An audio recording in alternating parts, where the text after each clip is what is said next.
Hello guys, my name is Kazuma and today I'm going to be showing you guys my Royal Paladin Blaster Premium Deck. Now this deck is actually one of the strongest premium decks I have, and I'm actually very proud to show it. It's an aesthetic type deck as well, and you know, in terms of building this deck I had a lot of fun making it, and it has a lot of interesting moves that I think you guys will find most interesting. Anyways, no more wasting time, let's go straight to it.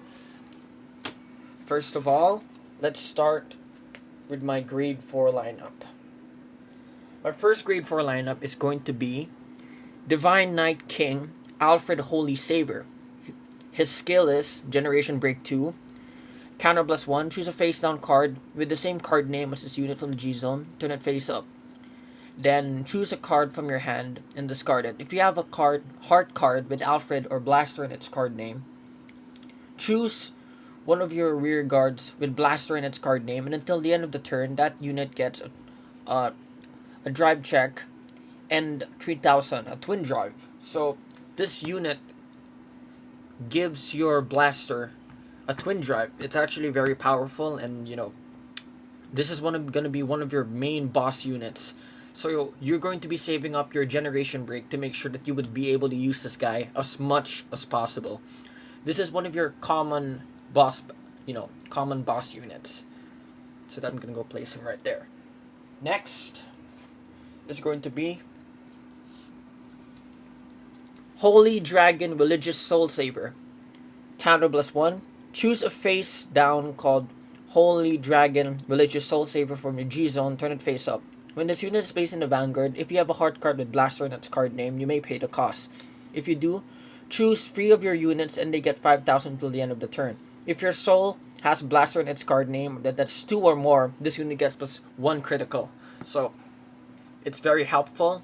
In early battles or mid battles, this unit goes well, but in my opinion, I think it's better to use him mid battles.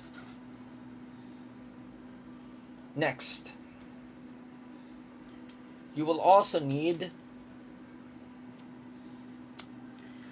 Holy Dragon Myriad Soul Saver.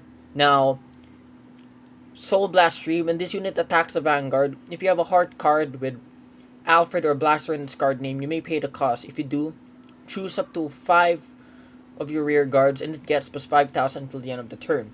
Now, this unit is usually the first grade 3 or grade 4 supporter you want, because first of all, you need Alfred or Blaster to make it work. So that's why I said you need a grade 3 to support him.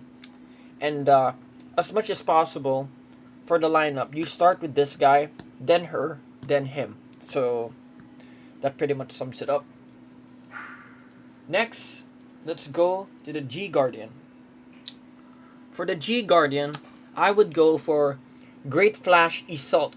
When this unit is placed in the guard circle, if you have a vanguard with Alfred or Blaster in its card name, you may pay the cost. If you do, this unit gets 5000 for each of your rear guards until the end of the battle. Now that is a strong G Guardian. It gets 5000 for each of your rear guards until the end of the battle. Counter blast 1. So there's a reason why Aichi always uses this in his deck, and I think it's really great for premium decks as well. Next, I usually place one of Snow Element Blizza. Blizza is one of my favorite Cray Elementals. Counter plus 1. Choose a face down from your G zone until the end of face up. This unit gets 5000 for each of your face up units in the G zone. So that's very powerful. It helps. This is usually for the late game. And lastly, your trump card for this game, if you're able to survive Blizza, is you would use your Xerath Dragon. Xerath Dragon of Peak Ultima. Counter plus 2. Search your deck for up to 4 cards. Shuffle your deck.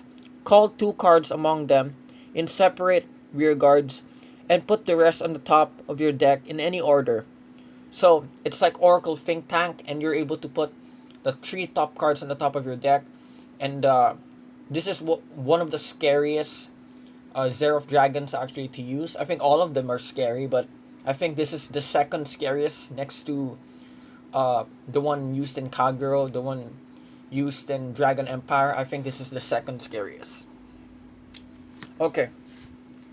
Now that I got this finish, let's go to the grade 3 lineup. For the grade 3 lineup, we will have 4 Blaster Blade Exceed. Now, we'll start with the second skill first because the second skill is very interesting.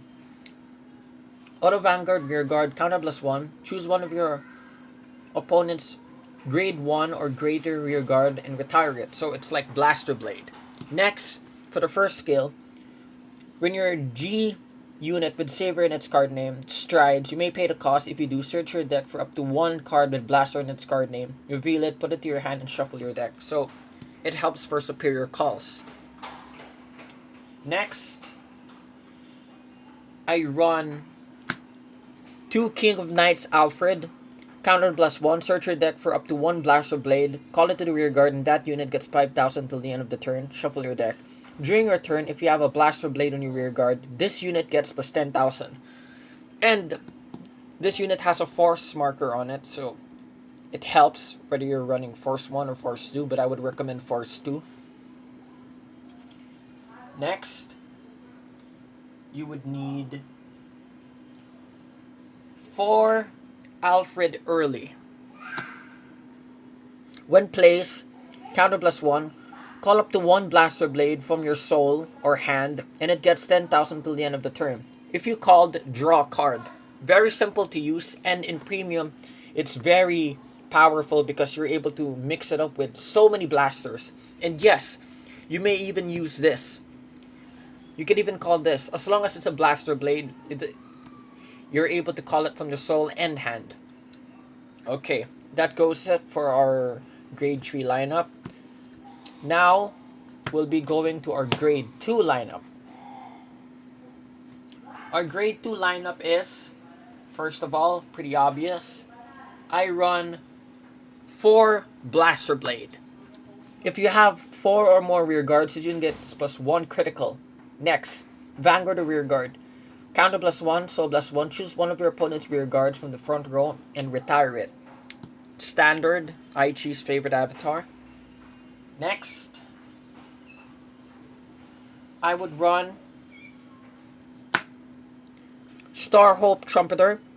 When this unit is placed in the rear guard from a hand, if you have a Vanguard with Alfred or Blaster in its card name, you may pay the cost. If you do, search your deck up to 1 and call it to the rear guard, and it gets 3,000 till the end of the turn. This thing is just used for simple superior calls. Very standard. Next, Grade Sage Baron. When your other unit attacks, you may have that unit get plus 5,000 till the end of the battle. If that unit got 5,000 and it's a grade 3 or greater, counter +1, retire this unit, and that unit gets plus an extra critical instead.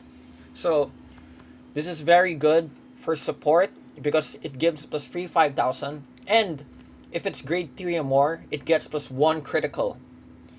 It helps especially if you have Force 2 because you're able to stack as many criticals as possible.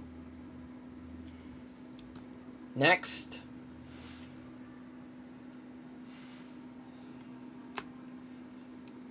Sage of Arch Joran. When it attacks the Vanguard, if you have 3 or more rear guard, this unit gets 5,000 until the end of the battle. Very simple but genius. I placed him in this deck because, first of all, in terms of stacking up your rear guards, that always happens. So this gives a power boost of 5,000. It gives great support. It's very easy to use and it's very convenient. That's it. So that sums it up for our grade 2 lineup. Now we'll be going to the grade 1 lineup.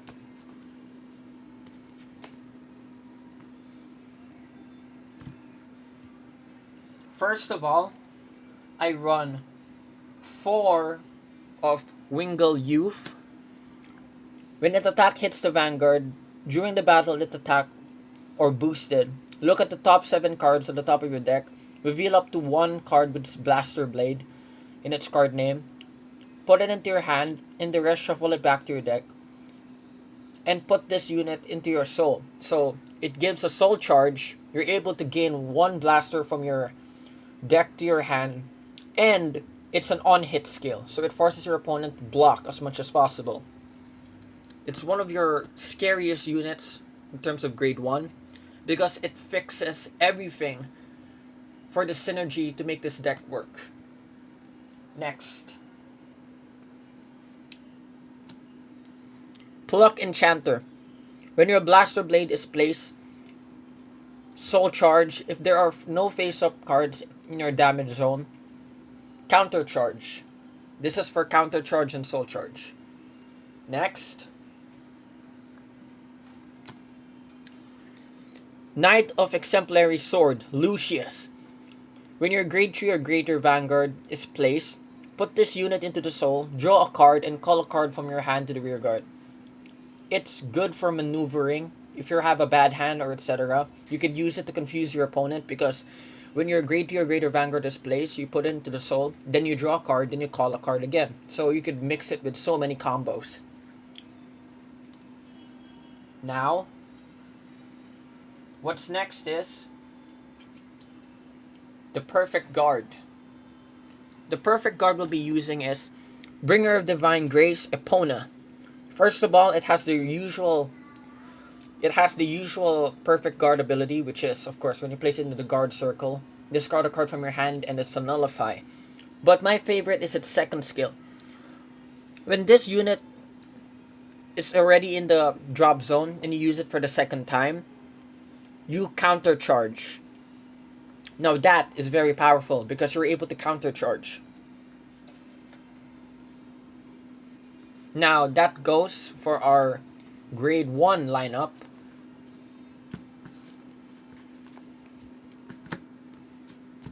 Now let's go to our triggers, which is very important as well. First of all, over trigger. You need only one of them. I placed the simple one because I don't think you need any special over triggers. Next, I run 3 Bringer of Good Luck, Epona. Next,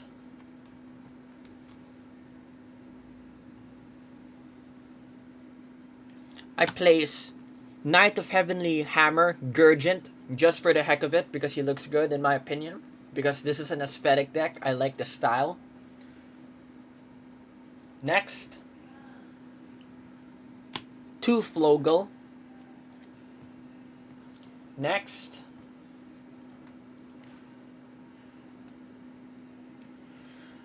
three Margle.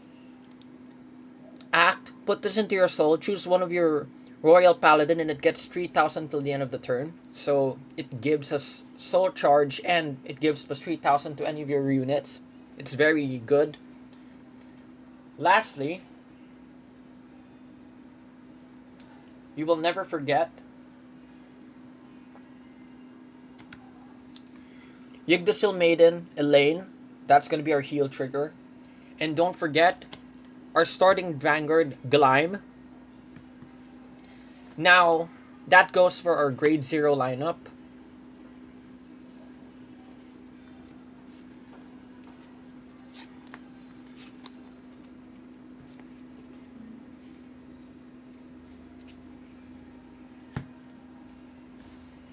For this deck, we have Force 1 and Force 2. Now, I would highly recommend using Force 2 instead because this deck already has a lot of, power-ups, plus 5k, plus 3k, you already have that. Now, I would recommend using Force 2. Always place the Force 2 on the Vanguard circle because it's good for pressuring your opponent to guard, especially if you're using a grade 4 or Xerath Dragon. So always use the Force marker on the Vanguard circle. Force 1, that depends on your opponent. That depends on the clan you're battling. But like I always say, I would recommend using Force 2. Anyways, that goes for today. This is my Royal Paladin Blaster or Alfred deck profile. I hope you guys enjoy. If you guys have any comments or questions, feel free to type it in the comments below. And please smash that like button. Anything other than that, I think this is it. Anyways, peace out.